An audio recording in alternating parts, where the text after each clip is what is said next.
Bueno, yo creo que debe de ser, aparte de la gente del Barça, pues el catalán más apreciado fuera de Cataluña, sin necesidad de jugar al fútbol, ni siquiera de ser argentino. Albert Boadella, buenas noches. Buenas noches. Bueno, encantado de tenerte aquí, ya nos tocaba. Y para la gente, es que hay gente jovencísima que nos sigue, y entonces no tenemos más remedio que actualizar los datos. Tú empiezas antes de los 20 años en el teatro en Cataluña. Sí, yo empiezo exactamente a los 19 años.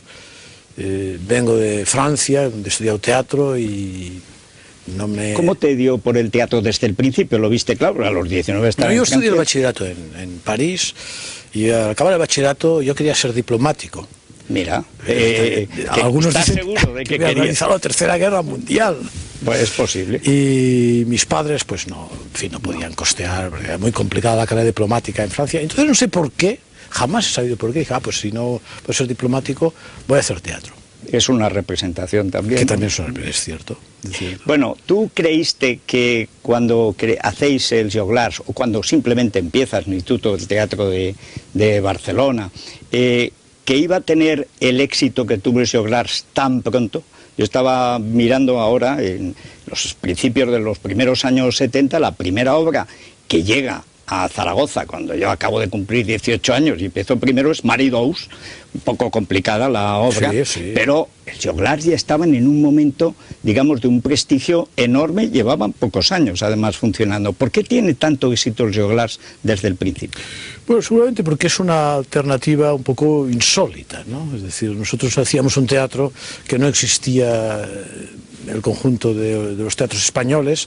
Quizá el teatro español también en aquel momento estaba muy estratificado, faltaban fórmulas de una cierta renovación, y por lo tanto esto era una cosa un poco insólita, ¿no? Un poco no, totalmente. Totalmente insólita, sí. Sin duda, ¿no? Yo creo que fue este lado, encontrar esto insólito, y después este trabajo en equipo, que en aquella época pues estaba muy prestigiado, ¿no? Pero ¿cómo sobreviven los equipos? Porque los Joglars son muchísimos años. ¿Cómo ha ido sobreviviendo a las distintas formaciones? Esto es como los clubes, que en este caso se mantiene el entrenador o el director general o como se quiera, el director deportivo, pero claro, hay que hacer fichajes, hay que renovar, hay que cambiar la partitura, etcétera. Bueno, se mantienen por mi frustración de diplomático, porque es un equilibrio siempre muy complicado, hasta llegar al año 82. En el año 82 empieza prácticamente el equipo que en este momento está en el Joglars. Es decir, hay actores que en este momento trabajan conmigo que hace 30 años que estamos trabajando juntos, ¿no? A partir de un momento, pues, se hace como una especie de negocio familiar. Una especie de... O sea que les invitas a comer como a Arcadi cuando al final sale lo de Ciudadanos, a esa masilla maravillosa de la que todo el mundo habla, que se come muy bien y tal. Sí. Hay hemos encontrado una gente con un cierto equilibrio entre nosotros, un equilibrio personal muy bueno. Todo el mundo entiende perfectamente quién manda allí y quién tiene pues que obedecer desde el punto de vista técnico, ¿no? Eso, o sea, hay un orden establecido. O sea, ¿no? Que eres un diplomático militar. Sí, esto sin duda, ¿no? No, porque el caos de lo que se ha llamado el teatro colectivo y esas cosas, pues eso ya hemos visto cómo ha acabado, ¿no? Sí. Las cosas todas tienen que tener un principio de autoridad, si no, nada se aguanta. Eso lo digo para los jóvenes que nos estarán mirando. No, si además lo saben ahora, vienen ya muy bien mandados, ¿eh? El problema es que vienen menos creativos, sí. Más guapos, pero menos creativos. Quizá hay menos sentido del riesgo. ¿Por qué en la España de la transición, el momento en que el Joglars son la sensación y en todos los sitios de España les llaman para actuar y digan lo que digan, no había ningún rechazo a Cataluña, todo lo contrario, no digamos ya en la época de Tarradellas, o sea, bueno, era adoración. Bueno, se llevaban así por todas partes. Claro, es justo al revés de lo que está pasando ahora, pero no por la gente que hace teatro en Cataluña ni en catalán, sino porque, en fin, pues pasa lo que pasa en los gobiernos y en la política que se hace. Pero, ¿por qué en ese momento hay tanta renovación? ¿Por qué se produce esa especie de efervescencia creativa en todos los ámbitos? Y, sin embargo, después, con muchos más medios, con más libertad o con una libertad, digamos, más fácil, no se ejercita la libertad y además se crea menos.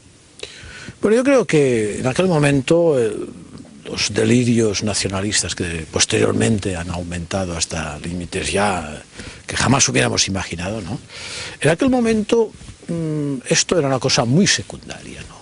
Básicamente lo que quería hacer aquella generación era, en fin, ofrecer unos nuevos productos, unas cosas distintas, en un ámbito, casi diría, mucho más internacionalista, con una admiración muy grande a muchas propuestas del extranjero, muchas cosas que existían fuera. Es decir, no había todavía esta especie de conjunción tribal que se ha ido desarrollando a lo largo de los años posteriores. Es decir, que lo que tú entiendes que se ha ido es angostando el terreno de juego, compartimentando las 17 taifas actuales, y al final que hay que elegir la taifa menos desagradable. La más presentable. Sí, y es por lo que has acabado tú haciéndote cargo de los teatros del canal de Isabel II. Qué cosa más peculiar, ¿no? Sí, no me lo hubiera imaginado nunca, esta es la verdad, ¿no?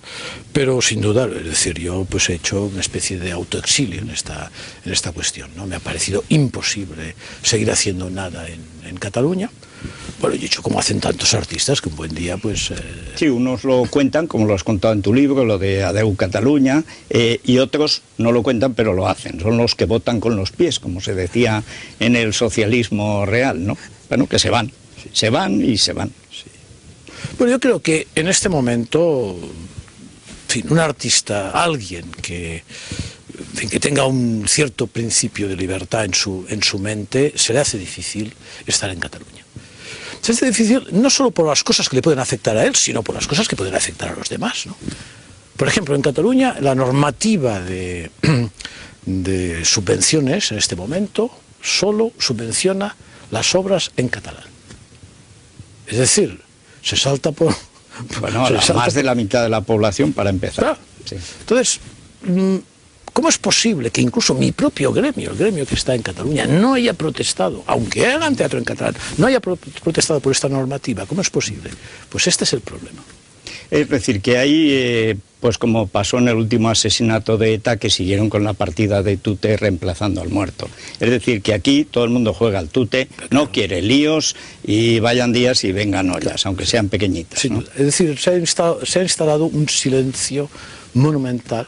El silencio yo creo que es realmente en este momento el auténtico rasgo diferencial de Cataluña, y nadie quiere ser señalado para protestar por cualquier cosa que tenga que ver con las esencias de la tribu, ¿no? Esto hace muy difícil, creo yo, la vida de un artista, incluso de un ciudadano que tenga, en fin, una cierta conciencia de dónde vive. Si tú, digamos, al margen de dijeras, bueno, pues en Joglar se ha hecho hasta aquí, hasta la cena, que es lo último que estáis haciendo, que creo que está de gira ahora, ¿es así? Está de gira, sí. Está de gira. Se estrenará en los teatros del Canal en Madrid. En Madrid. ¿Esto ¿para cuándo? ¿Para principios el mes de año? De febrero. Ah, bueno, sí, perfecto. Que además va del cambio ecológico y estas cosas, es decir, algo como tiene que ser. Si a ti te dijeran 5 obras en todos estos años, en todas estas décadas de teatro, que tú, en fin, que te hayan dejado satisfecho y además que creas que hayan marcado un antes y un después en tu carrera y en general. Yo tengo 2 o 3 en la cabeza, pero seguramente nunca el espectador tiene los mismos que el creador, que sabe a veces que le ha costado mucho más una cosa de lo que parece, o menos. Bueno, yo diría, bueno, señalaría Ubu, la saga de los Ubus sí. President, Dalí. Yo tengo un tío en América, la obra sobre Josep Pla. Sí, el Dr. Floyd. Sí, el Dr. Floyd y Mr. Pla. Y de los años 80 seguramente cogería Columbi Lapsus. Yo te debo, es lo último que vi en Barcelona, la primera versión de la Operación Ubu, en un teatro que ya estaba lleno de pintadas, sí. Morta Boadella y estas cosas. Que era muy divertida, que decía, viva Franco, viva Boadella, muera Pujol. Eso es para que esto es todo lo contrario, es que no han tenido nunca sentido del humor los radicales en Barcelona, porque yo vi una en Valencia en esos años que era fantástica, decía Franco, gordito. Eso me pareció, eso sí era antifranquismo inteligente, Franco, gordito, eso me ha parecido letal. Bueno, el Ubu President, yo salí con un dolor tremendo en el plexo solar, es el único dolor placentero que llevé de Barcelona, porque en el momento en que todos los de la Generalidad van a la tumba de Pau Casals, que está allí abierta la fosa, empieza a llover, se pegan todos, se quieren arrimar tanto al paraguas que acaban cayéndose a la fosa. Yo creí que me daba el ataque de risa, y es de las cosas más brillantes que he visto, porque estaba empezando, era el primer año de Pujol en el poder. Llevaba escasamente 7 o 8 meses. ¿Es imaginable que alguien hiciera algo ahora, así, sobre cualquier presidente de la Generalidad? Sí, yo creo que sí. Yo creo que ahora es muy difícil, sobre todo porque yo creo que aquella obra, que duraba 2 horas y media, sí, entraba a fondo de muchas cuestiones. No era una simple parodia, yo creo que iba a fondo de muchas cuestiones. Las campañas. Y era, en aquel momento era un poco como una premonición, pero claro, sí, la gente no había tenido tiempo de ver todavía de qué se trataba el asunto. Pero hubo 2 catalanes que lo adivinaron, Tarradellas y tú. Sí, Tarradellas dice, se van a enterar de lo que viene. Y yo recuerdo en eso, llevaba un año, si es que no llevaba más tiempo, suficiente para verlo venir, ¿no?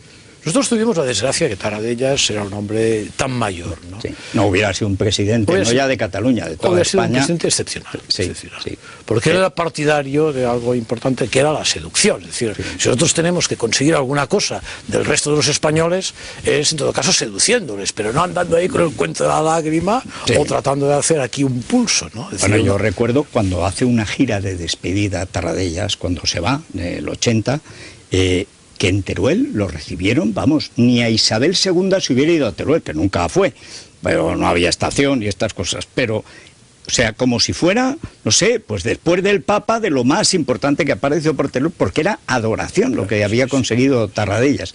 ¿Por qué después han sido todos tan antipáticos? Pues hasta Maragall, que era un poco más llevadero, dentro de su bruma y tal, han sido antipáticos. Yo creo que eso ha sido adrede, ¿no? Yo no creo que esto haya sido casual, ¿no? Yo creo que ha sido adrede porque esto les ha sido rentable. Es decir, en el fondo, la deslealtad con el conjunto de España es rentable al político catalán, ¿no? Es decir, si Cataluña y los dirigentes de Cataluña, el resto de los españoles hubieran visto siempre que existía en el fondo una gran lealtad, a pesar de que hubieran hecho sus cosas, sus manías o sus folclores, contra eso nadie tenía nada, pero hubieran visto que siempre, en fin, se sentían con cierto orgullo de ser españoles, no había pasado nada. De hecho, en Valencia han hecho cosas y están haciendo parecidas y nadie las tiene en cuenta. Nada, porque claro, porque hay esta intuición de que son leales al Estado. Sí, bueno, y que en última instancia pueden rectificar. Sí. En cambio, ¿tú crees que hay un camino reversible en Cataluña? Aparte, digamos, de tu peripecia personal, o realmente eso va fatalmente a una independencia ya de facto, que es la que consagra el actual estatuto, que no está legalizado por el Constitucional, pero es igual, se lleva 2 años ya aplicando, y luego, pues, la cosa expansionista, que es inevitable en el nacionalismo siempre. ¿Crees que eso es prácticamente irreversible? Es decir, que nosotros antes de morir nos veremos la independencia de los chicos de Reus. Sí. Yo creo que sí. Yo soy, en fin, uno no sabe nunca lo que puede ocurrir en los contextos ya casi diría internacionales, ¿no? Pero bueno, ahora tampoco no hay guerras europeas, no hay guerras mundiales, diríamos, que cambian el orden, pueden cambiar el orden político, ¿no? Por lo tanto, yo tengo toda la impresión de que vamos a una secesión. En la forma que será, esto ya es más complejo, ya la encontrarán la fórmula, ¿no? Pero yo creo que sí, y creo que sí porque además ellos han aprovechado las facilidades que les ha dado el gobierno, claro. Bueno, ahí recuerdo en tu libro, en Adiós Cataluña, que tú cuentas cómo los del PSC-PSOE, que entonces era PSC-PSOE, se ponían las 2 siglas, pues os adoptan porque como os metíais con Pujol, claro, luego esto de seguiros metiendo ya con ellos ya no, o sea, de ninguna manera. Bueno, pero el problema, o sea, el último granito del asunto en Cataluña ha sido la deriva ya descarada del PSC. Sí. Si el PSC se hubiera mantenido, diríamos, como mantenía aquellos tiempos, sí, hombre, que sí, que también jugaban al catalanismo y tal, pero en cuando, por lo menos como oposición, tenían que hacer un numerito. Era el nacionalismo con rostro humano. Sí. Claro, si se hubieran mantenido esta situación, todavía quizás el equilibrio se hubiera mantenido. En el momento en que Maragall toma la Generalitat y, en fin, se pliega absolutamente a las condiciones de Esquerra Republicana. Claro. Y su vicepresidente se va a charlar con los asesinos de ETA en Perpiñán. A partir de este momento, claro, pues entonces es un régimen, se convierte en régimen. Es lo que es, un régimen de terror, además. Claro. Bueno, Albert, vamos a hablar algo de política de partido. Porque esto es de política en general, es decir, no hay libertad y esto tiene una pinta, estamos mal, pero vamos a estar peor probablemente, casi con toda seguridad. Tú colaboras, de hecho, pues lo cuentas, se lo ha contado también Arcadi, un día hay que hacer algo, eso que se decía en tiempos de Franco, hay que hacer algo, pero ¿el qué? Decía, algo, hay que hacer algo. Normalmente hacías una tontería, bueno, afortunadamente sí, o una pintada, tipo Franco gordito, estas cosas. Bueno, ¿cómo sale Ciudadanos? ¿Por qué ha durado tan poco? La primera cuestión, aunque es verdad que el otro día estuvo aquí Albert Rivera y parece haber resucitado en el momento del ataque a la COPE, y entre otras cosas a manos o a pies del PP, bueno, pues ahí Ciudadanos se ha quedado prácticamente con el santo y la limosna. El otro día el PP de Mataró hizo una moción, una campaña de apoyo a la COPE y criticaba a su partido diciendo: hacen más ruido 3 de Ciudadanos que 14 del PP. Es decir, que Ciudadanos ahí sigue y tiene una representación parlamentaria de cierta importancia. 3 diputados, tal y como está Cataluña, es un milagro. ¿Cómo nace Ciudadanos y por qué, digamos, tú te vas apartando de ese proyecto? Bueno, Ciudadanos nace, como es lógico lo que he dicho antes, en el momento en que el Maragall toma las riendas de la Generalitat y se ve que el PSC pasa ya completamente a la deriva nacionalista, ¿no? A partir de este momento, claro, vista la situación entre el PSC, Esquerra Republicana, no digamos, bueno, estos hacen todavía no engañan, hacen lo que siempre han dicho, o sea, sí, está claro, así, ¿no? Sí. Y que el PP no toma las riendas del asunto, porque claro, aquí la responsabilidad es del PP, a partir de este momento es cuando decimos algo hay que hacer, ¿no?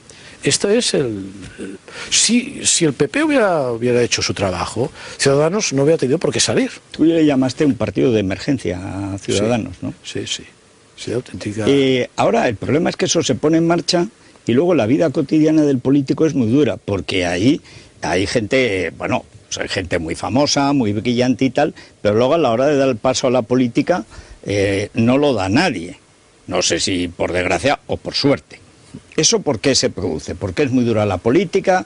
¿Porque lo vuestro era más un liderazgo moral? ¿Porque es muy desagradable tener que organizar un partido? ¿Por qué? Hombre, yo recuerdo una de las primeros encuentros con la plataforma que organizó Ciudadanos, que yo pregunté, oye, ¿tú querrás ser diputado? No, y tú tampoco, y yo no. Entonces aquí ¿quién va a ser, o sea, quién va a tomar las riendas de este asunto? Bueno, entonces hará un congreso y ya saldrán, ya podrá emerger pues una gente que se interesa por la política en forma más directa y tal. Así ocurrió. Pero yo creo que esto era un error. Nosotros teníamos que haber encontrado un político, ¿no? Yo creo que si Vidal Quadras hubiera accedido, por ejemplo, a hacerlo, pues hubiera sido un gran éxito en este sentido, ¿no? Sí, nos faltaba una figura, o alguien del PP, digamos, contrastado. Vidal Quadras es que encima tiene el magnetismo este que ha decidido congelar en Estrasburgo. No sé muy bien por qué. Se condenará. Ahora que estamos en víspera de Navidades hay que decirlo. Se va a condenar por no haber hecho lo que debía. Bueno, en estos momentos tú estás, digamos, más cerca o has aparecido junto a Rosa Díez. ¿Por qué Rosa Díez no ha querido aceptar o no ha querido coger la base de Ciudadanos que prácticamente se le ha ofrecido en Cataluña? Porque yo creo que Rosa Díez no ha querido tener... como es un partido que empieza, no ha querido tener tributos en otra parte, ¿no? Ya pensaba que quizás Ciudadanos significaba un cierto tributo, ¿no? Significaba pues ya hacer una coalición, ceder ante determinadas cosas, y Rosa Díez ha querido hacer desde el inicio, un partido muy independiente en este sentido. ¿Y a ti te parece eso razonable? En Cataluña, digo, A mí no me parece a escala nacional. Me parece razonable. Me parece razonable porque Ciudadanos no hay que olvidar que han tenido entre ellos pues rifirrafes. Ahora se han estabilizado un poco, pero han pasado momentos muy difíciles. Y es en estos momentos en los cuales Rosa Díez pues pensaba que no era bueno unirse en aquel momento con Ciudadanos. Yo creo que no se equivoca. A mí me parece que Rosa Díez hace bien en esto y ella cree que en el fondo quizás en algún momento pues habrá que hacer un pacto electoral, una OPA amistosa, pero no hacer ninguna integración entre los dos partidos. Sin embargo, gente que simpatiza con Ciudadanos y con Rosa Díez, pero que ni milita en Ciudadanos ni en UPD, yo lo de UPyD me parece horrible. Sí, UPD y ya está, no sé por qué la I se empeñan que tenga tanto éxito con un partido con este nombre. No, es que no puede tener el éxito que merece, o sea, un PID. Bueno, es que imagínate que se llama UCID. No, no puede ser. Peso no. Es como un estímulo de masoquismo. Eso, sí, ¿no? puede haber ahí una cosa autopunitiva de la izquierda clásica.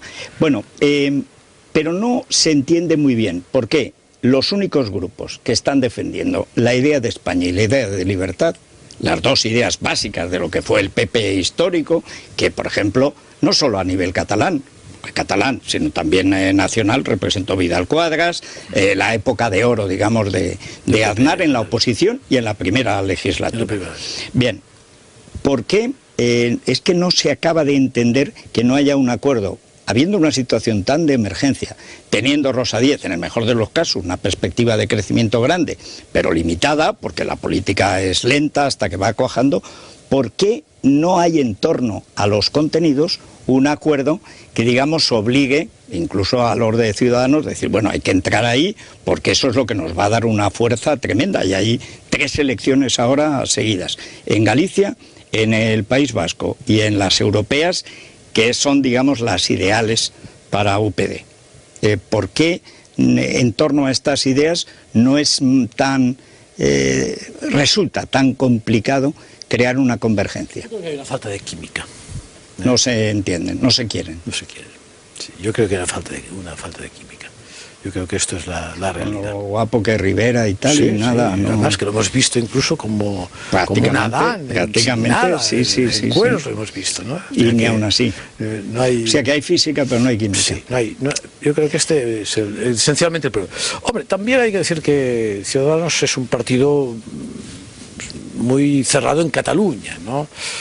No, si yo lo entendía más bien como una asociación de ese, es un poco el problema, ¿no? Sí. Es por eso que incluso a mí personalmente pues me ha interesado más lo de Rosa que lo de Ciudadanos directamente, ¿no? Yo creo que lo importante en este momento es que el conjunto de España reaccione ante lo que está pasando precisamente en Cataluña, en el País Vasco, en Galicia.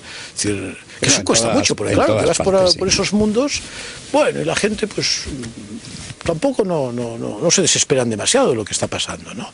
Es decir, se ha conseguido que esta idea de España, de España, bueno, pues sea una cosa difusa, que es finalmente lo que se ha buscado, ¿no? Bueno, es lo que hay quien dice, este es el verdadero plan de la transición, es el gran triunfo de Pujol, es el gran triunfo del separatismo, también del PNV, es decir, los partidos españoles han renunciado a serlo.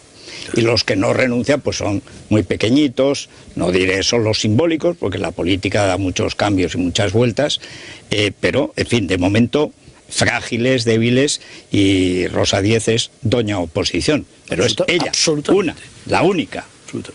Bueno, ¿qué crees que va a pasar en junio, que es la primera vez en que en unos comicios nacionales UPD se puede medir a otras fuerzas nacionales? Es decir, que hay, además siempre ha sido propicio para el voto de castigo a los partidos grandes. Hasta Ruiz Mateos sacó 600.000 votos, que se dice pronto. ¿Qué crees que puede pasar en estas elecciones europeas? Yo creo que UPD naturalmente va a aumentar. Bueno, eso dicen todas las encuestas. La cuestión es ¿cuánto? No creo que sea muy importante.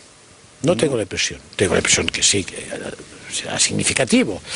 Pero no creo que tampoco vaya a ser algo. Yo creo que UPD es un partido que va a avanzar muy poco a poco, hasta colocarse en una sensación a que la gente le dé la impresión que votar a UPD ya es votar, no es tirar el voto, sino que es una cosa que tiene posibilidades. Pero si se repitiera un fenómeno como el de Ciudadanos, que recibió un voto, bueno, es que 70, 80 mil votos en Cataluña son muchos votos en esas condiciones, pero ahí hubo un voto del PP indignado con el PP y una parte del voto PSC, pero yo creo que por lo menos la mitad o más era un voto del PP que estaba hasta las narices de lo que consideraban la traición a los principios básicos del PP.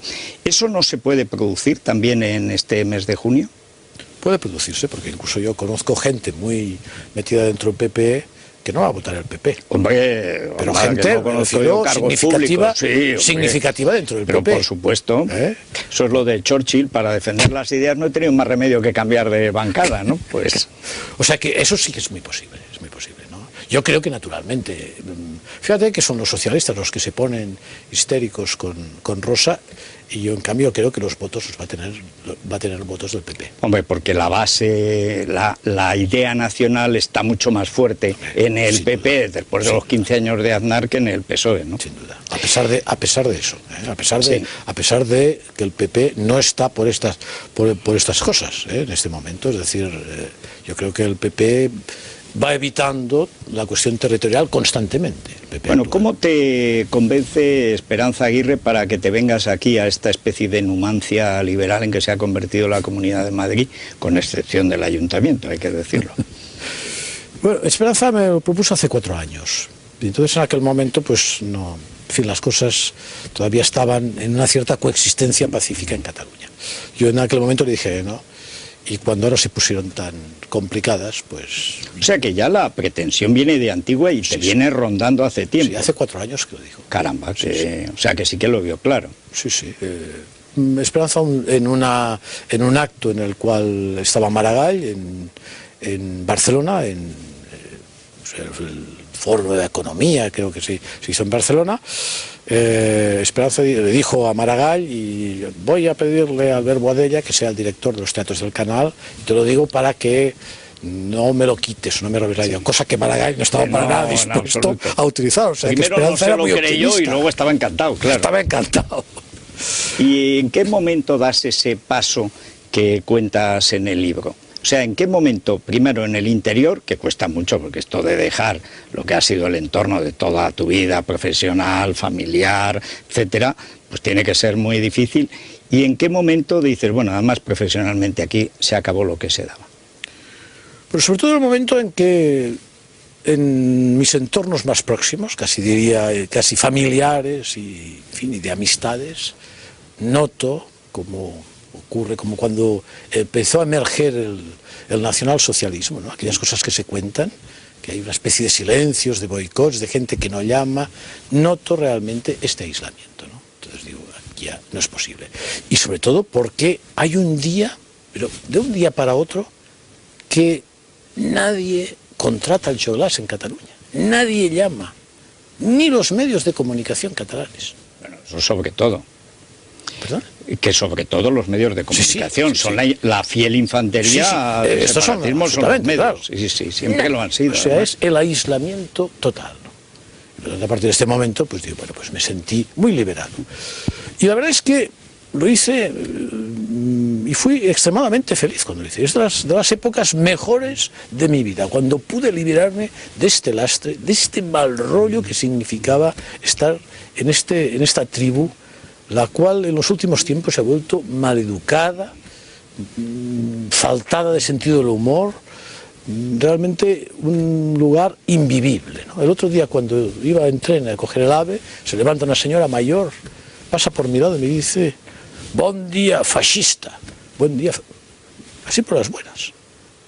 Bueno, está que probablemente vendrá del régimen, claro, porque estos que extreman el antifranquismo, yo recuerdo que vivía en Barcelona, antifranquistamos 4 gatos, pero mal contados, ¿eh? Estaban con el régimen unánimemente, claro, esperando a heredar, como es como casi todo el mundo, ¿no? Bueno, pues, ¿y esto cómo lo llevas? Pues ahora lo llevo fantástico. Sí. Es de las épocas más divertidas de mi vida, ligero de equipaje. Y después estar en una ciudad como Madrid, que realmente por lo menos es una ciudad, ¿no? Es una urbe, ¿no? En la cual nadie te da la lata con cuestiones identitarias, ¿no? Tú no tienes la idea, llevamos dándole vueltas ya bastante en este programa, en las entrevistas, que se está produciendo un fenómeno prácticamente a escala planetaria de miedo a la libertad. Es decir, que en las sociedades occidentales, acomodadas, etcétera, cada día hay más miedo a la libertad, y que eso solo eso explica que lo políticamente correcto, que es una forma dictatorial de pensamiento, se instale sin el menor problema en todos los ámbitos. Es decir, que esto de la libertad, que nunca ha sido muy popular, pues ahora lo es menos, y la gente prefiere pensar en cataclismos, digamos, de bolsillo, como el del cambio climático y cosas así, pero que en el fondo es que ahora es cuando la gente tiene más posibilidades de ser libre y también tiene más miedo a la responsabilidad de ser libre. Yo creo que en el fondo, cuando los que hemos vivido la dictadura, nosotros teníamos seguramente en aquel momento, por lo menos los que no vivíamos directamente de la dictadura, teníamos más sentido de la libertad que ahora, ¿no? Estando en un régimen, en principio en un régimen autoritario, ¿no? Pero una cosa es que la puedas practicar o no practicar, pero el sentido de la libertad tenías en la cabeza, sí. Estaba aquí, la libertad, ¿no? Yo creo que la gente se ha acostumbrado a derivar sus funciones, ¿no? Por eso a mí me gusta tanto el nombre de ciudadanos, en el sentido incluso de los franceses, citoyen, ¿no? De ciudadanos, ¿no? Yo creo que en España concretamente, ¿no? Todavía hay pocos ciudadanos, ¿no? Faltan ciudadanos. Además, yo creo que cada vez hay menos. Sí, seguramente que hay. Es que además el ser ciudadano y de la taifa, el sistema autonómico, es incompatible. Es difícil. Claro. O sea, la organización que se ha hecho en España, a partir de la transición, que yo creo que es el gran error, uno de los grandes errores de la transición, es la España autonómica. España autonómica a mí me ha parecido siempre un auténtico desastre. Pero ahora que es tan evidente que no hay quien la pague y que no hay quien la soporte, ¿por qué a la casta política, bueno, es que se niegan siquiera a tratar el asunto, y por qué a mucha gente que en el fondo lo piensa no actúa en consecuencia? O sea, yo creo que de los votantes del PP, el 80% mínimo no es que no quieran, es que odian el sistema autonómico. Y del PSOE, pues el 30 o el 40. Ahora, luego, la maquinaria del clientelismo en todas las comunidades, del PP o del PSOE, parece una cosa absoluta, es una pisonadora. Claro, es un sistema infalible, ¿no? Es un sistema, claro, en el cual hay prebendas para todos, ¿no? Y por lo tanto, sea poco, pero hay. Claro, pero en el fondo nadie quiere dejar su pequeño pastelito. Tanto yo creo que es un sistema muy difícil de desmontar. Es muy complicado desmontar este sistema. Se están haciendo unas cosas tan espeluznantes como, en fin, como tener no sé cuántas leyes de educación distintas en las autonomías. En fin, hay una cantidad de barrabasadas, por no se puede decir de otra forma, desde el punto de vista político, que están clarísimas, ¿no? Pues nadie corrige esto. Es que ni siquiera una cosa tan sencilla como la ley electoral, que eso sí que tampoco parece que fuera tan difícil, incluso les evitaría tener después que pasar por pactar con los partidos nacionalistas, y ni siquiera eso son capaces de cambiar. Tanto es una especie de inmovilismo total en el que todo el mundo tiene miedo a perder, ¿no? Se han vuelto absolutamente funcionarios de la política, ¿no? Pues tiene mal arreglo eso, Albert. Creo que no tiene arreglo. Aquí la cuestión es, pues no, nada, nos agarraremos a Esperanza Aguirre como si fuera la Mariclío de Galdós. Ahí esto será Numancia hasta que lleguen los romanos. Bueno, en este caso los bárbaros, no los romanos son los de aquí. Será la civilización. Sí, y aguantaron bastante, ¿eh? Sí. 8 siglos, no está mal, ¿eh? Malo es que no estoy yo seguro si estamos viviendo en el siglo V o en el VIII de la era romana. Bueno, y lo último, Albert, ¿qué estás ahora preparando? ¿Qué estás escribiendo o a qué idea le estás dando vueltas en el Magín? Bueno, ahora tengo que preparar una gala inaugural de los Teatros del Canal, ¿no? Quiero hacer una gala inaugural algo especial, para que toda la gente vea cómo son todos los teatros, que pasen de un teatro al otro, etcétera.